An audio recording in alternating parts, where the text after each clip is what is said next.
Welcome Mads Palsvig and Mikael Eriksson to YTV. Thank you. Thank you. We are sitting here in the wonderful home from Mads, close to the city center of Copenhagen, the capital of Denmark.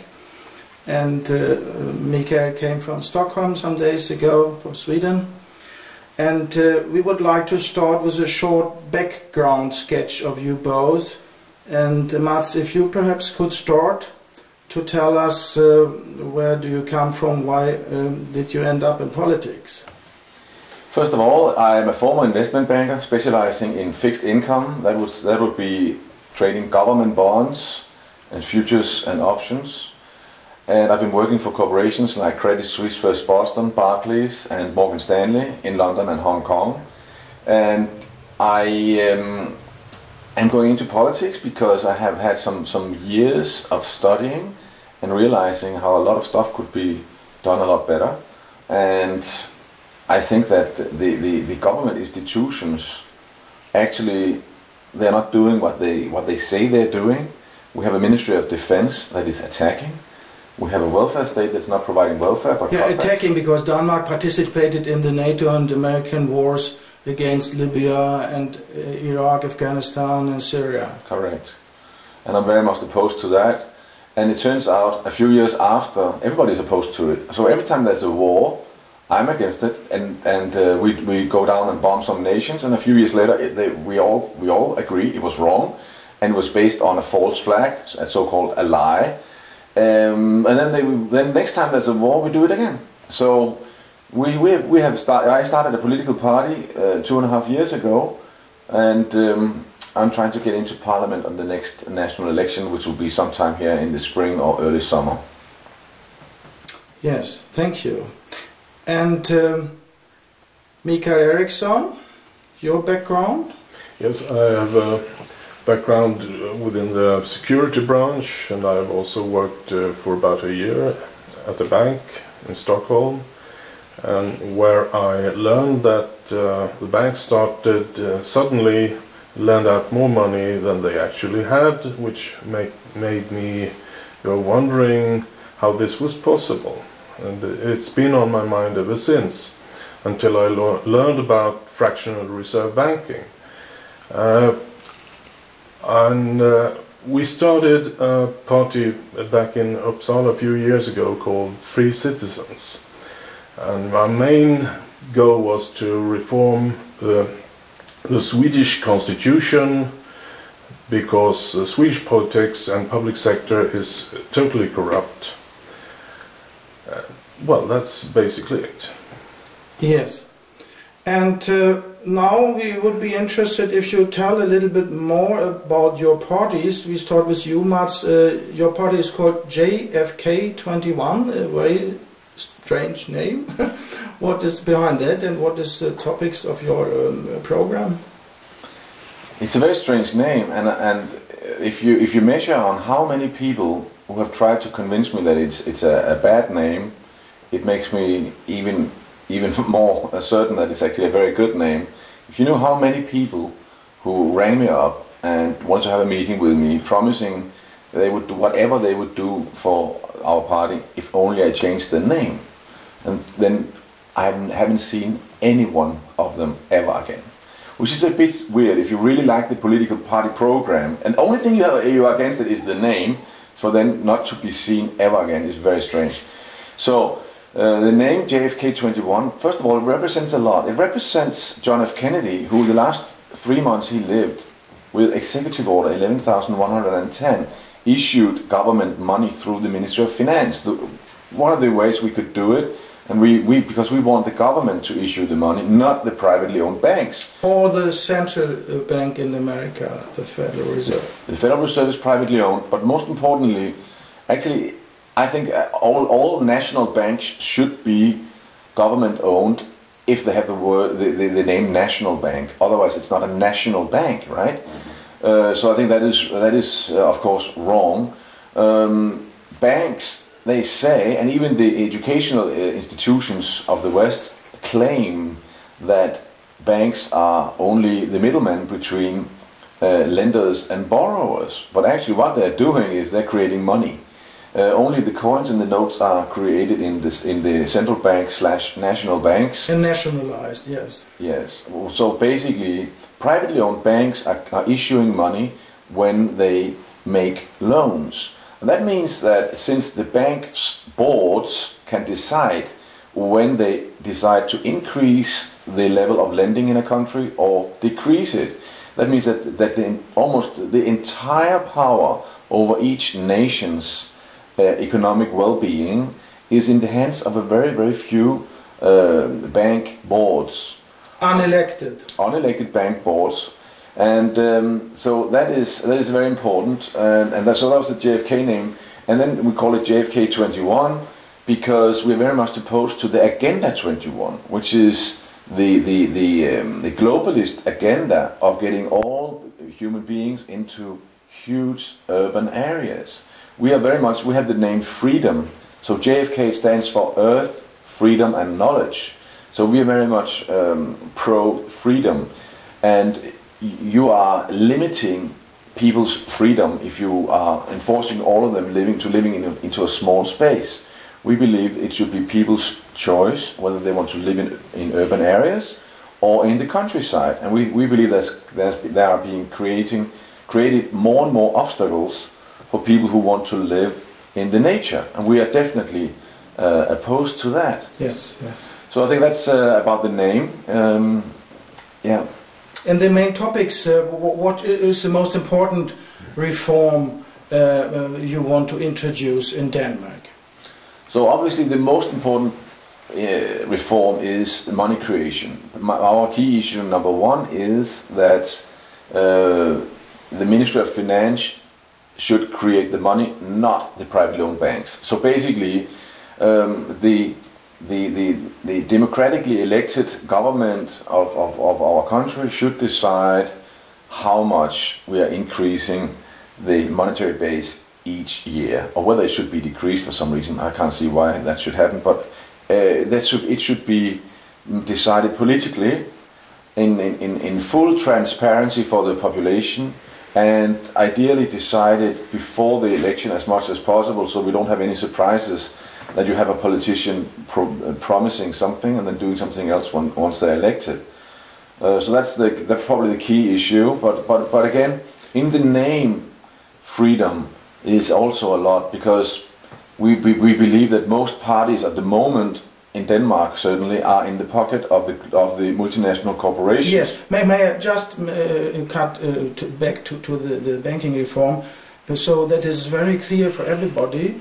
What you want principally is also to nationalize the digital money, which is the main part of the money. I don't know how much cash, coins and paper money is it compared to the digital in Denmark? We have about 65 billion kroner in cash and some coins and notes, and we have about 1,250 billion in virtual money. And this should be nationalized as the cash? Well, I don't like the word nationalized. I want to say the power to create it should be nationalized. Yeah, and the monopoly but nobody the banks, asks to. And there's nothing wrong with banks. If the banks did what they say they do, if the banks are middlemen and providing the service of being the middleman between lenders and borrowers, that is what they say they do. And all we're saying is, please just do what you say you do. That's all we want. So a lot of people say, oh, it's going to nationalize the banks, and all the all the bank employees will lose their money, their job.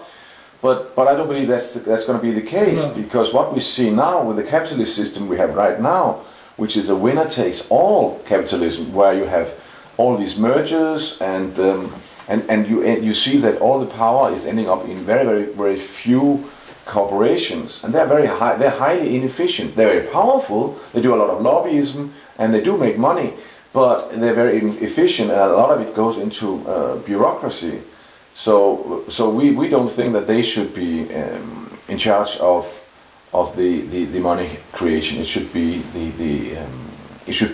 the nation, and we believe that if you decentralize, and then you would have more bank employees, because you would have more small small corporations. You have much wider audience of clients who want to make new businesses and borrow money and so on, as opposed to now where, you know, if I may exaggerate, you have one corporation building furniture, IKEA. You have only one bank, Citibank, and you have only one oil company, whatever that might be, British Petroleum or, you know, whatever. So I'm just exaggerating, but you have less and less corporations in the world, and it's highly inefficient. It's like in the Soviet Union. We are copying the Soviet Union in so many extents. But to be totally clear, it's only the Ministry of Finance issuing the digital money in your plans, nobody else. Or a people-owned national bank, a real government-owned national bank. No private bank. I don't care what you call the entity issuing the money, as long as it's transparent and it's benefiting the entire nation, not just and controlled by the people. Controlled by the people, and not just benefiting a handful of families. Yeah. Yeah, and in which way is your plan that the Ministry of Finance or the nationalized central bank is issuing the money as credit as nowadays, or in another way? Well, instead of issuing it as debt now, which has to be paid back with interest that has not been created, we believe that it should be created either as increased public expenditure or tax cuts or citizen dividend. We believe the latter, the last one, is the best. Mm-hmm. So we believe that as the old money created by the banks disappear because the loans are paid back and thus the monetary base decreases, we believe that the Ministry of Finance should issue an equivalent amount immediately to ensure economic activity in Denmark. And it's not to be paid back? It's not to be paid back. The monetary base, we believe the monetary base should be ever increasing. It has been ever increasing. So all this story about, oh, if the government is creating the money, then we'll have a Zimbabwe situation. Well, you should not be throwing stones when you live in a glass house. I mean, if you had 100 krona 100 years ago, there only was 2 krona now. So the privately owned banks, they have inflated 98% of the value of the money. And it's much worse if you factor in all the ups and downs, because they create all the ups, all the devaluation of the currency, and also the deflation and the revaluation of the currency. So up and down. If you know that by forehand, and you do, if you are in the board of the 3 largest banks that decide that now we're going to decrease monetary base or now we're going to increase it. So it's not only 98% inflation that they have created. It may be, you know, 10% up here, 5 down here, 20 up, 7 down, up and down. It could be maybe 300% effectively they have been created. Yeah. Yes. Well, I think that this is very revolutionary, and only if you would be able to realize that, you will have helped millions of people. Because if one country starts, Switzerland tried this June 2018, but they failed unfortunately with that referendum. But the first country that starts that, they are the kings, because then everybody sees, oh, we don't need taxes and so on, and industry will come and flourish, and then others will copy it. And Denmark is fortunately not in the euro, because all the euro countries have more difficulties with it. And what are the other points of your reform program in JFK21? Well, we are very much opposed to the extreme power of multinational corporations. Yes. If you go back before 1989, in the Webster's Diary, corporatism was the equivalence of fascism. So fascism is when corporations decide economic activity, and if they control the government. That is fascism. And that is, I believe, what we have now. As an example, the 5G that is being rolled out now, 5G, the only people who want 5G, that's the multinational corporations, the telecommunication corporations. How come every single political party in Denmark has been voting pro rolling out 5G, when just it takes you a couple of minutes to realize that 5G is extremely dangerous to your health. And not even tested. Well, it has been tested and it's bad. I mean, WHO tells you that it's carcinogenic. mobile corporations, they say you should not hold your phone next to your head because it's dangerous to your health. In 4G, yes. And the insurance companies won't insure telecom corporations for damage to people's health. Yeah. Why do you think they don't want to do that? Maybe because their job is not to lose money, right? Yeah. So I think we have definitely got fascism. So a lot of if you read our program, it's a way to how you can give people the power back to the people, how you can transfer the wealth of the nation from banksters to all the people, how you can remove poverty totally.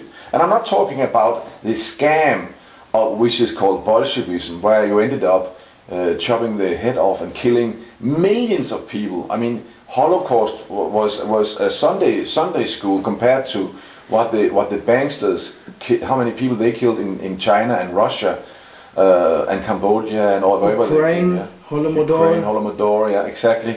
So basically, what I'm talking about is still allowing people to privately ownership, and people can become wealthy and so on. But you can remove poverty totally. Just read the program; it's all in our 31 key issues.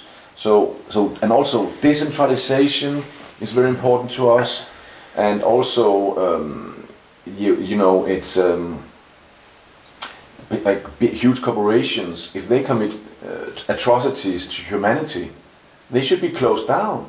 I mean, if a private individual goes into a kindergarten with a machine gun, God forbid, and mows down 20 kids, he's in jail for life, as he should be. But if a multinational corporation makes some kind of medicine, for example, that kills 10,000 people, they get a fine.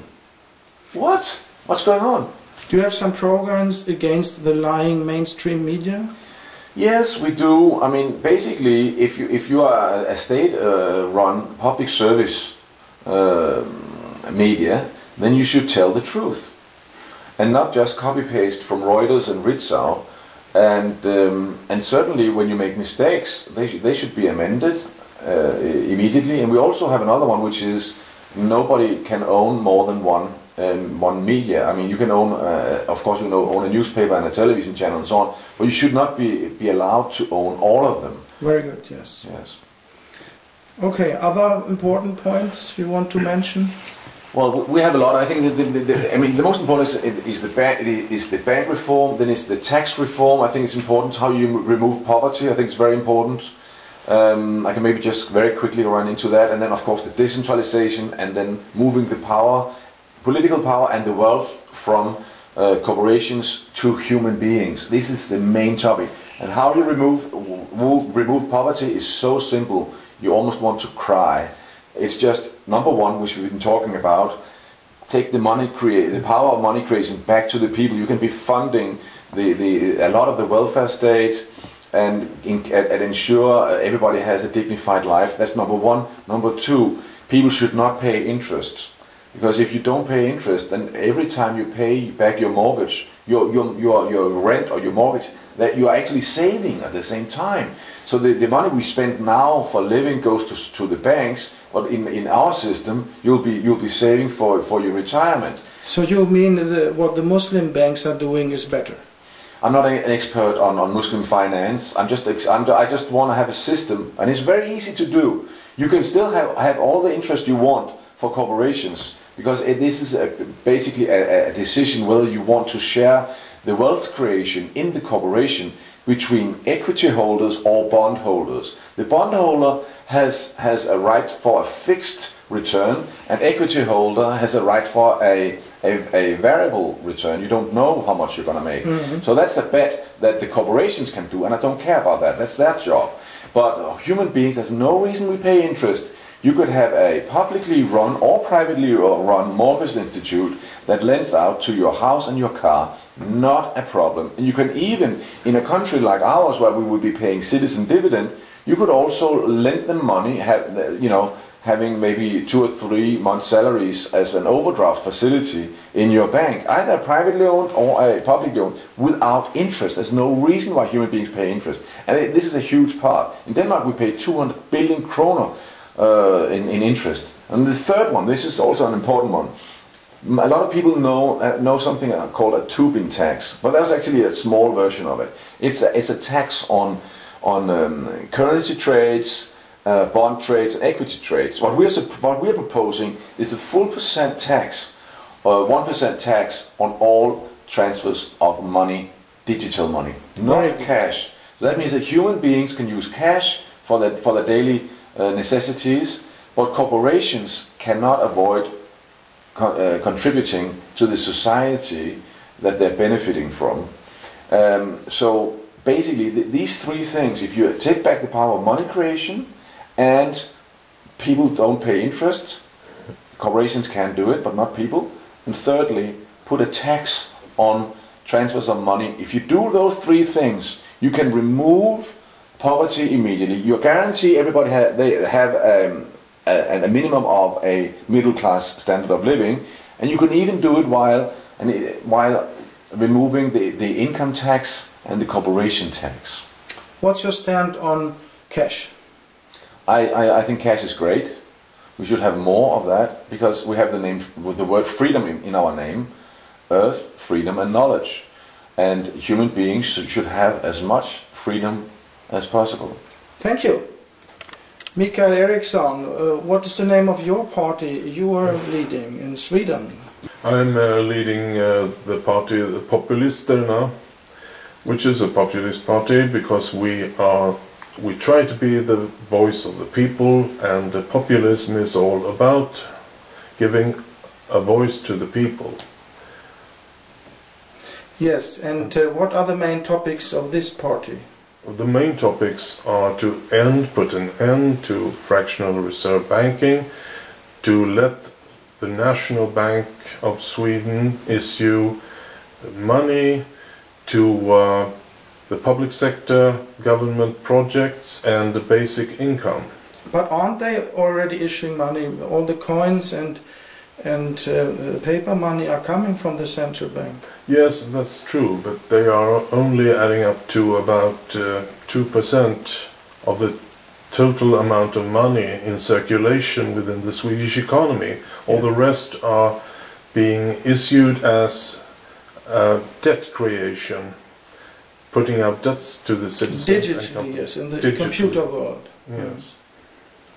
So can you say that the Populisterna wants to nationalize the digital money? Yes, we want to nationalize the currency, not all the money, of course, which belongs to the people and the companies. Yes. Only the issuing of the money, and that is to be the real money. And who shall control the central bank in Sweden? Riksbanken. The people, of course, and we will elect the board of the National Bank, or the assembly rather, of the National Bank in Sweden, so it will be a popular control of money creation as well. Very good. In what way is this money, the new nationalized money, put out into society? It will be put out through to the public sector and to government projects and to basic income to every citizen. And raising the pensions. Yes, of course. That's very important. Raising the pensions. How are the Swedish Populisterna planning to issue the digital money from the central bank Riksbanken? Shall the Riksbanken grant new loans for building new bridges and buying new JAS Gripen, or how is this money supposed to come into society? We are supposed to give it out, create new money in the form of subsidies with no interest or debt attached to it. Oh, very good, yes. And how do you establish that there will be no inflation? That there's not more money than the gross national product in Sweden? Because we will not issue more money, what people are working for. Yeah, and therefore we call it working money. Yeah, this is a totally new definition of money, and it's a totally new way to think. Earlier we had gold and silver backing up the money, it was intrinsic value, today we have debts backing up money, that's the worst form, and we plan that people's work is backing up the money. And this is revolutionary. And what are the other points in our program from the Populisterna? We also want to have basic income for every citizen. We want to reform the judicial system. We want to have a new constitution for Sweden to get rid of all the corruption in government and the public sector. Those are the main issues. Yes. And what about free energy? Yes, free energy, of course, free energy for all people. Not to have pay electricity bills and so on, gas bills. And we base it on the research from Nikola Tesla. Yes, Nikola Tesla's. And what is our program against lying mainstream media? It is to only allow one people or one man, woman or a company to own one media, not more than that. Yes. And we have a blacklist in our party program. Blacklist for all lying journalists. And if it's more than 3 times they get red marked, they get forbidden to work as a journalist. Yes, that's true. And if it's more than 10 journalists, I think, in one newspaper or television, then the shop is closed. Yes. And we want to abolish state television in Sweden and state radio, because they're notoriously lying and abusing people's money. Yes, sell it out. Just put it out. Thank you.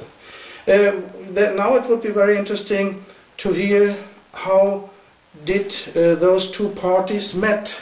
Who found whom? Well, I found Mads Palsvig and the JFK21 as I was looking on the internet, YouTube, and suddenly I saw Mads Palsvig talking about banksters. Now, who is this guy? I thought to myself, and I watched an interview for an hour and a half where he was interviewed by a guy called Lucas Alexander, and I thought we must look this guy up and ask him to cooperate with us in some way. And how did he cooperate? Well, we started talking through my vice chairman Håkan Bergmark, and we asked him to come to Stockholm to hold a speech at a demonstration in December, I think it was. No, it was in January. January, yeah. Yes, January. Yes. 27th. Which he did, which was a brilliant speech, absolutely charismatic. And he invited us over to Copenhagen, Denmark. This weekend? This weekend. The 8th to 10th February 2019. Yes. And what did we do today? Oh, we held a demonstration march through the central parts of Copenhagen, where we handed out flyers. We met. Perhaps Mads can take over and give a short sketch what happened today. Yeah, we went into the center of Copenhagen wearing yellow vest with our logo, JFK21 logo, which is an open book representing the importance of keep on gathering knowledge and decide for yourself not to be ignorant. And ignorant is when you don't know something that is readily available, and that is a huge problem. People are too trustworthy and too loyal, and they believe the lies they hear in the fake news mainstream media. So we have been out today giving out flyers to people in the street.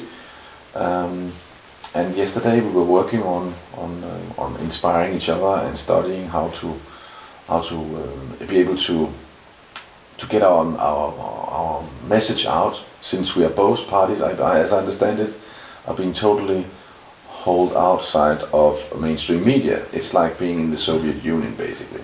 Yes, it is. And Mikael, how are our party, the Populisterna, connected to the Yellow Vest movement in Sweden? Oh well, we invited the Yellow Vest movement to our demonstrations. And when was the first one? 2nd of December 2018. 2018 was. And we discovered we have very much the same interests and goals in Swedish politics. So it's kind of natural and easy to cooperate with the Yellow Vest movement. Okay, thank you very much. It was a pleasure to be here in Copenhagen.